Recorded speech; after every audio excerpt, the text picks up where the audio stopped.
Thanks for joining us on this edition of National Focus. I'm Mervin. Coming up, the Prime Minister speaks to the public critics of Dominica. Relationship between Dominica and France described as a success, and we will take a comprehensive look at government's income tax reform. Stay tuned for details of these and other stories after this.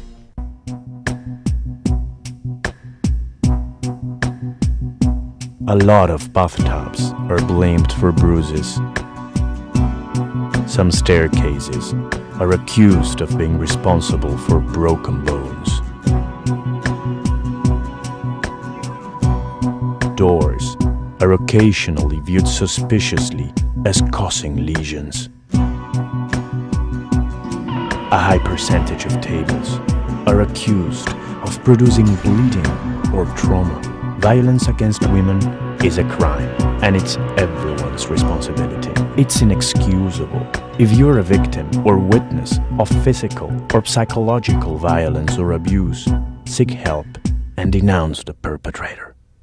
Thank you for staying with us. The Honorable Prime Minister Roosevelt Skerrit strongly believes that patriotic Dominicans who genuinely care about this country would not publicly criticize it.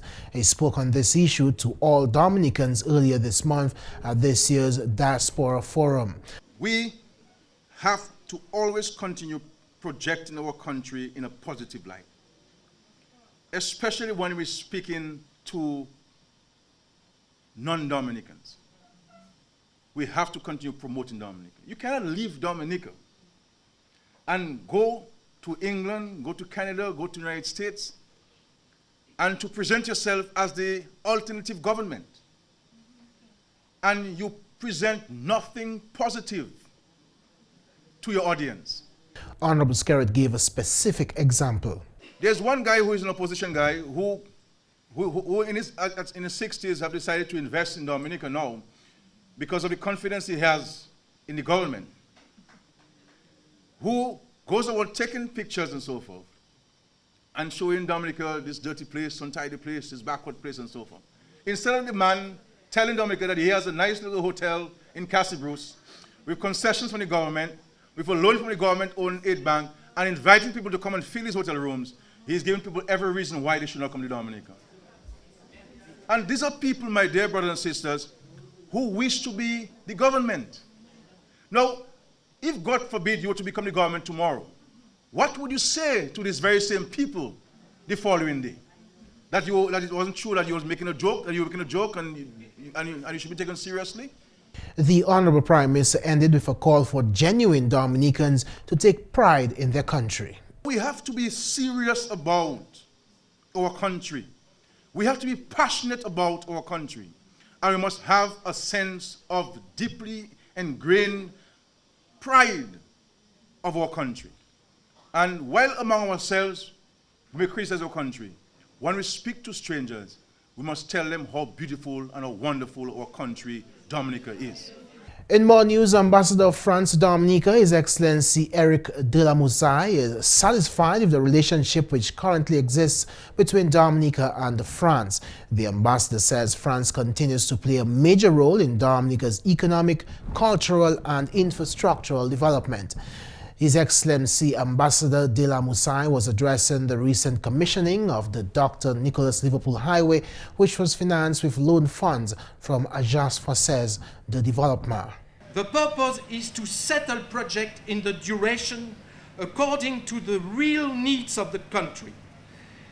It would be too long to enumerate all the history of our cooperation, but Dominica has many testimony of it on different fields. For example, I was always moved when I came here and looked at the pier built by French Corporation for welcoming the boats at Roseau, and when I read the inscription thanking French to what they have done. I was also happy to visit with Mr. Honorable Minister of Agriculture a very old project of cooperation for Fisher village in front of Marie-Galante in Guadeloupe in France, village that took benefit of French cooperation. As I told to you, Mr. Honorable Minister of Agriculture, France may repair also this jetty, which is in bad shape now, that could develop better the touristic exchanges with Guadeloupe. Meantime, Honorable Prime Minister Roosevelt Skerrit has commended the government of France for its support to Dominica's development. I want to extend a special thank you to the Agence Française de Développement, a true partner to Dominica, a true ally in our economic and social transformation. The French government has always been with us, and we look forward to our continued very strong partnership as we seek towards addressing the challenges confronting not only Dominica, but the French Republic and of course the entire world. In other news, a significant amount of work has been done in the Petite-Savane constituency in recent times. In an interview with GIS News last week, Honorable Parliamentary Representative for the Petite-Savane constituency, Dr. Kenneth Darrow, outlined some important road projects undertaken in his constituency. We just spent $350,000 in the road leading from the Bagatelle Fosses Junction back to Fosses. This road, although it is a relatively new road, probably less about 5 years old, and the road was really in a really deplorable state. And then the Minister of Finance made $350,000 available, and I really would like to send kudos to the village council and the contractors who really executed. This road was probably done in a matter of probably a week or two, a week and a half, 2 weeks. And of course, it's another example of how the government of Dominica has been empowering. So what I did as a power rep, I sat down with the council and we decided, instead of giving one person this huge project, split up the project into 4 subcontractors. Each of them would have their little team, and I think this is what contributes towards the efficient and really timely completion of these works. Work on roads in Belleville-Chopin has also been completed. Honorable Darrow also informed that work is being done in the area of housing. We also did a road or two in the area of Belleville-Chopin, just recently concluded. We've also continued with our housing program. Today, we might make a presentation to the Dubic Improvement Committee, which coincidentally is a committee that I started since I became the power rep, because Dubic doesn't have a village council per se representing them. So I put this improvement committee in place, registered them with the Ministry of Local Government or Community Development, and we've since then made funds available for them, and they've also demonstrated that they've been able to handle these funds very, very efficiently. So tomorrow or today I'll be handing another $150,000 check to them so they could continue the housing development, and also in Petite-Savane, $150,000 was made recently to the new village council, and a further $150,000 is going to be made towards housing and also the whole washroom facility program. Dominicans will soon have more money to spend from their pockets. All the government has reduced and removed the import duty on a number of basic items. The Roosevelt Skerrit administration believes one of the best ways to bring relief to the citizens of Dominica is by reducing taxes, giving employees more money in their pockets. In 2008, government implemented the first of a three-part income tax reform to bring relief to citizens. The tax-free allowance was raised from $15,000 to $18,000 per annum. There was also a reduction in the rate of tax in each tax bracket. That is from 20% to 18% on the first $20,000 of taxable income, from 40% to 28% on the next $30,000 of taxable income, and from 40% to 38% in the next tax bracket. In January 2009, in the second of those 3 phases, the government increased the non-taxable allowance to $20,000 per annum. The rate of tax in each bracket was further reduced to 16%, 26%, and 46% respectively. In January 2010, the final of the three-part reform further reduced the rate of tax bracket to 15%, 25%, and 35% per annum. However, in his 2014-2015 budget address, Prime Minister Skerrit announced, effective 1st January 2015, the non-taxable allowance will be increased from $20,000 per annum to $25,000 per annum. As a result of this policy, anyone earning $25,000 and less per annum, or $2,083 or less per month, will not pay personal income tax. This equates to an additional 1,508 people will no longer pay income tax in Dominica. Again, not only will this bring benefit to those who will no longer be paying taxes, but it will also mean a reduction in the amount paid for those who will continue to pay income tax. Prime Minister Skerrit gives practical examples. A person earning $2,500 per month is now paying $125 per month in income tax. With the increase in the non-taxable personal allowance, the tax to be paid is estimated at $62.50. A person earning $3,500 per month is now paying $291.67 per month and will pay $212.50 per month with the change. A person earning $6,000 per month is now $943.43 per month and will pay $812.50 per month with a change. A person earning $10,000 per month, and the bank managers here and everybody, per month is now paying $2,343.43 per month and will pay $2,187.50 per month with the change.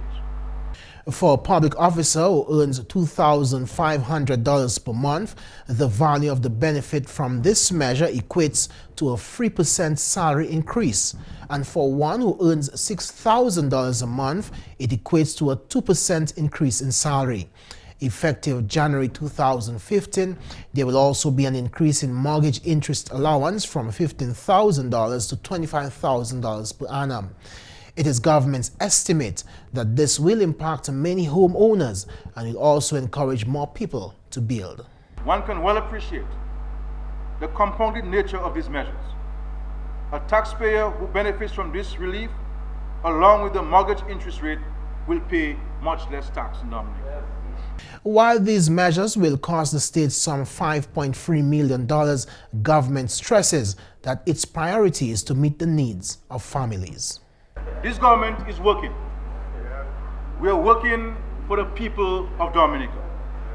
In more news, for members affected by death, the Dominica Social Security offers benefits that protect income. The survivor's benefit is one of those.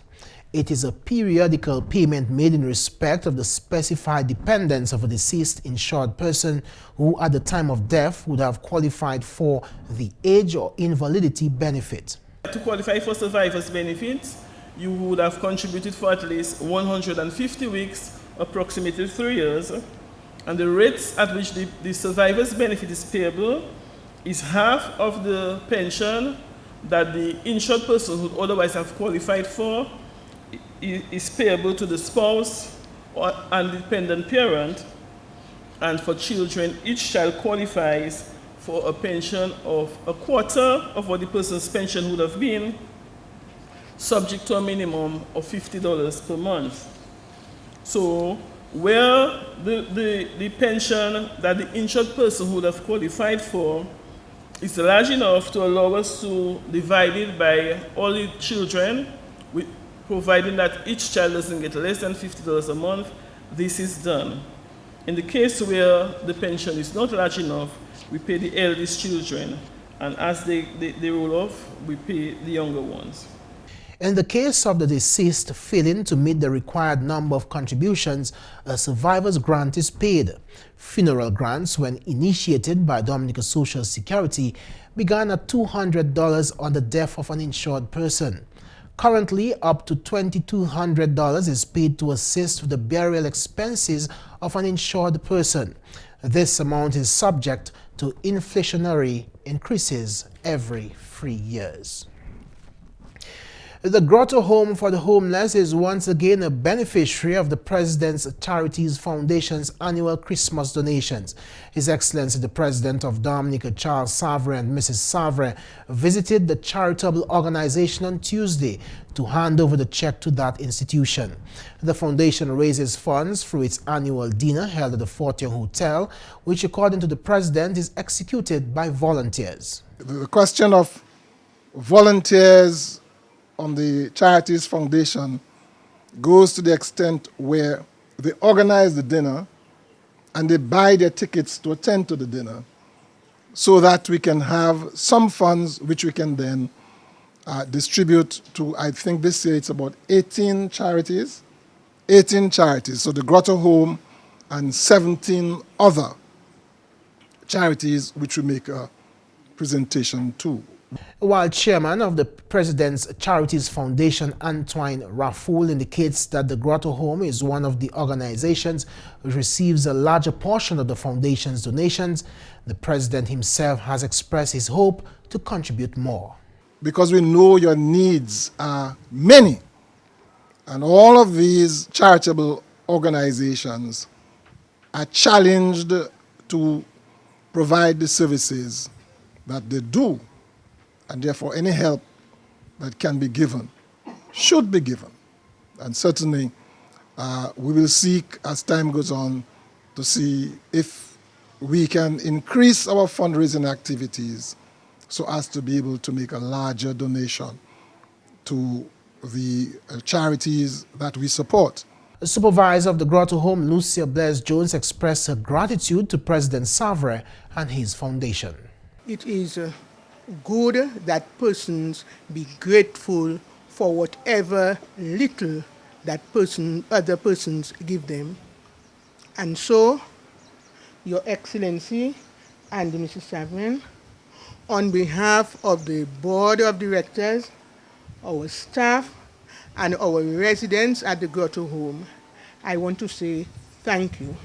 A donation of sugar was also made by the President's office.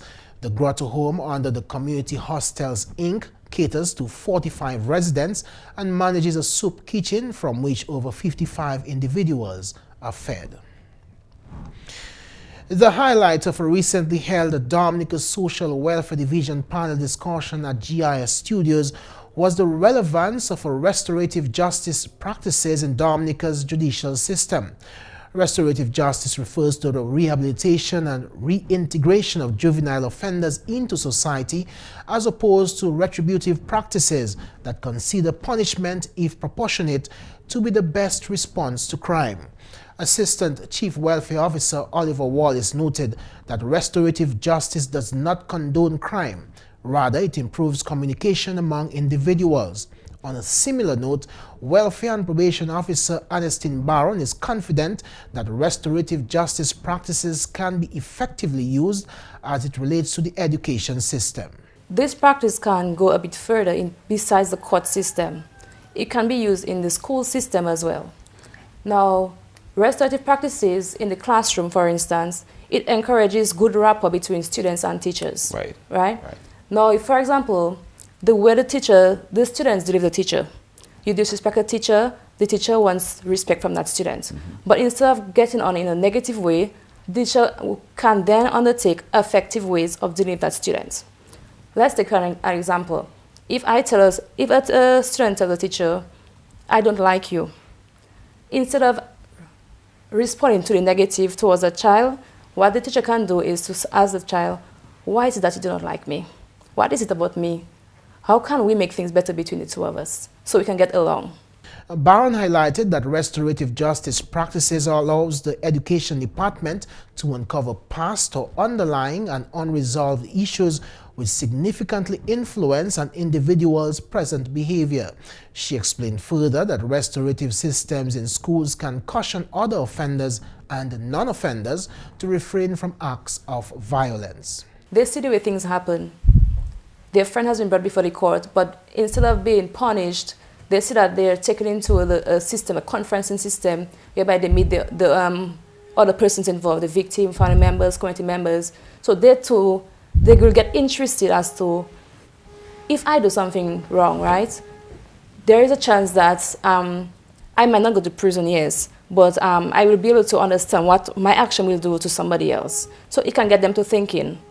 Last month, a two-day technical workshop was held to focus on the framework and Center for Managing Juveniles as part of an OECS USA Juvenile Justice Reform project. As a result of that meeting, the Ministry of Social Services formulated a draft policy on juvenile justice and a proposal to establish a juvenile facility so that juveniles are not placed with adult prisoners. Permanent Secretary in the Ministry of Community Development, Gender Affairs and Social Services, Esther Thomas, indicated then that work is being done at the school level to prevent students from getting into trouble with the law, which includes an increase of guidance counselors at schools. She highlighted other programs such as FOTA, from attending to achieving and adolescent skills at the social center. And that's the English news. McPherson St. Luce is next with the Creole highlights. Allô tout le monde, bienvenue à cette nouvelle en créole. Non, moi, c'est McPherson St. Luce. Premièrement, Premier ministre Honorable Roosevelt Skerritt a fait parole comment le gouvernement Dominica travaille bien formidable pour avancer le secteur hôtel en Dominique. Selon Premier ministre Skerritt, ça fait au là et pas ni chambre hôtel en Dominique. Le gouvernement ni en responsabilité pour le secteur hôtel, raison autant attention qu'à mettre à souille. En effet, cela, le gouvernement a dépensé l'argent bâti des gros hôtels en Cap-Breton et puis Assistance Hall Morocco. On l'autre pour bâtir à l'occasion Public Works en Roseau et puis Assistance People's Republic of China. Le gouvernement aussi, si le Premier ministre Skerritt, a mis l'argent et de banque pour faciliter le secteur hôtel, taper Assistance Developer Business à eux. Le gouvernement Venezuela aussi a bat assistance pour aider le secteur hôtel en Dominique. En autre nouvelle, projet de développement prend place en Kaichi en Rose Valley. Parole celle-là sortie au membre Parlement, Honorable Dr. John Colin McIntyre. Là où descend Kaichi, ça c'est Trafalgar, ça c'est base là. C'est là qu'il y a plus labor, parce qu'il y a plus quoi, hein? Il y a plus quoi. Et ça c'est Capital Rose Valley. Mais là nous bien fort là. Mon Kaichi, il y a plus côté Roseau, tout il y a travail Rosé, pas en place qui est en low agriculture, because nous là, il peut pas en low terre là. Et bien ça nous a fait là. Nous avons regardé le chimie, nous déjà, nous chimie là, nous avons regardé le education, nous avons regardé le housing, nous avons regardé le employment, nous avons regardé ces gens là, jeunes gens. Avec moi, je suis jeune monde à Rose Valley. Actuellement, je suis plus jeune monde qui est à la collège là. Avec mon côté pour ça. Parce que si vous n'avez pas d'éducation, vous n'avez pas rien. Avec mon cas, parler pour tout jeune monde moins. Even jeune femmes qui font des affaires là pour comme c'est des moutons. Non, ma mettre là, moi les faire vivre là pour nous faire aller à l'école pour nous faire bailler. Quand même si l'honorable McIntyre, développement aussi prend place en Wharton Waven. Wharton Waven c'est une place qui est bien fort. Il y a community tourism, le show tout le monde qui monter là, ces monde là, yo bailler là, c'est ça yo. Nous avons regardé même bailler là, comme housing, education, geothermal energy. Et bien, nous avons regardé pour lever ces gens-là. Nous qui pour faire un chimie là, nous pouvons manger chimie ça, nous pouvons savoir concrete toutes ces qualités de ça, parce que comme si des tas asphalte, bitumen, c'est pas un bon place. Donc, nous manger ces chimie là, nous pouvons faire une place pour tous ces vendors qui là, qui vendent des bails, nous pouvons faire ça pour eux. So, moi bien content, c'est pour ces gens-là. Moi, comme les gens Kaichi, Jawot, nous comme une vallée, pour supporter moins fort. Pour nous lever, placer place. Non, bien sérieux, c'est place moi. C'est place moi. En d'autres nouvelles, membre parlement pour Tissavan, Honorable Dr. Kenneth Darrow, qui a fait parole confiance continue à représenter constituency là, si le travail de développement est accompli en premier terme. Honorable Darrow dit développement prend place en ces 4 l'année là qui passe. Les gens qui reconnaissent en moi, pas tout seul qu'on parle, mais ils ont senti proud pour représentation moi. Pas seulement à Dominique au Parlement, oui, ils impressent avec manière à parler de livrer en Parlement, mais ils ont tous les jours à la TV, c'est ça qui est computer building, ils ont de temps en temps aller online avec représentation à Dominique en les regional avec international stage là, ils ont results et pas seulement moi on est bâti en plein avec aller pour aller lime avec pour aller ride. Actuellement, nous avons parlé contre Project World Bank qui a commencé, il a commencé à $100+ million un projet qui a affecté la vie de mon pays. Nous avons parlé contre storm drains avec, ou parlé contre situation à Dubic. Et puis, finalement, meeting qui OICS tient dans cette liste pour discuter mouvement commodité entre ces pays a été un succès. Parole celle-là sur le chef du département quarantine Dominique, M. Ryan Ansem. Le meeting ça a été un bon succès. Et ça nous pour faire, pour mes bagages nous pour faire et garder ces plans là avec ces bagages, avec ces bêtes là, avec ces viandes là, ça nous les tuer dans dedans.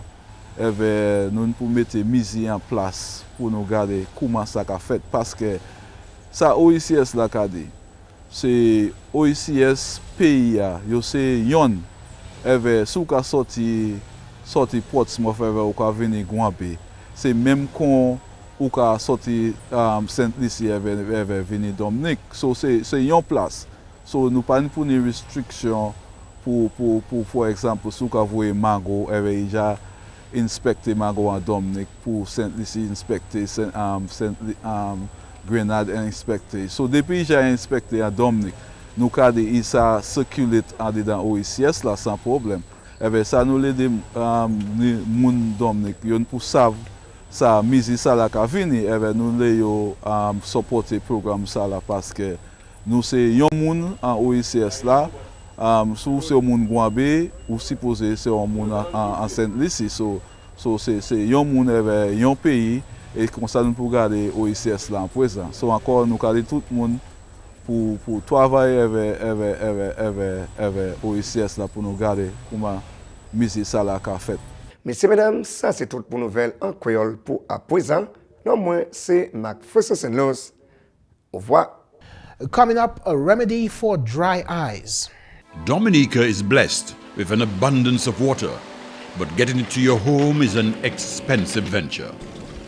You have a responsibility to conserve water, to use it wisely. Remember the old adage, you never miss the water till the well runs dry. Think water, think life. If you suffer from dry eyes, up your seafood intake. Salmon, sardines, and mackerel contain omega-3 fatty acids, which the body uses to produce tears, among other things. Research suggests that people who consume higher amounts of these fats are less likely to have dry eyes. And that's all for this edition of National Focus. We always welcome your suggestions and comments. Drop us an email at gis@dominica.gov.dm or visit our website at news.gov.dm. Like us on our Facebook page, facebook.com/GIS News Dominica. You can also catch up on past National Focus newscasts on our GIS Dominica YouTube channel. From all of us here on the GIS News production team, I'm Mervin. Thanks for watching.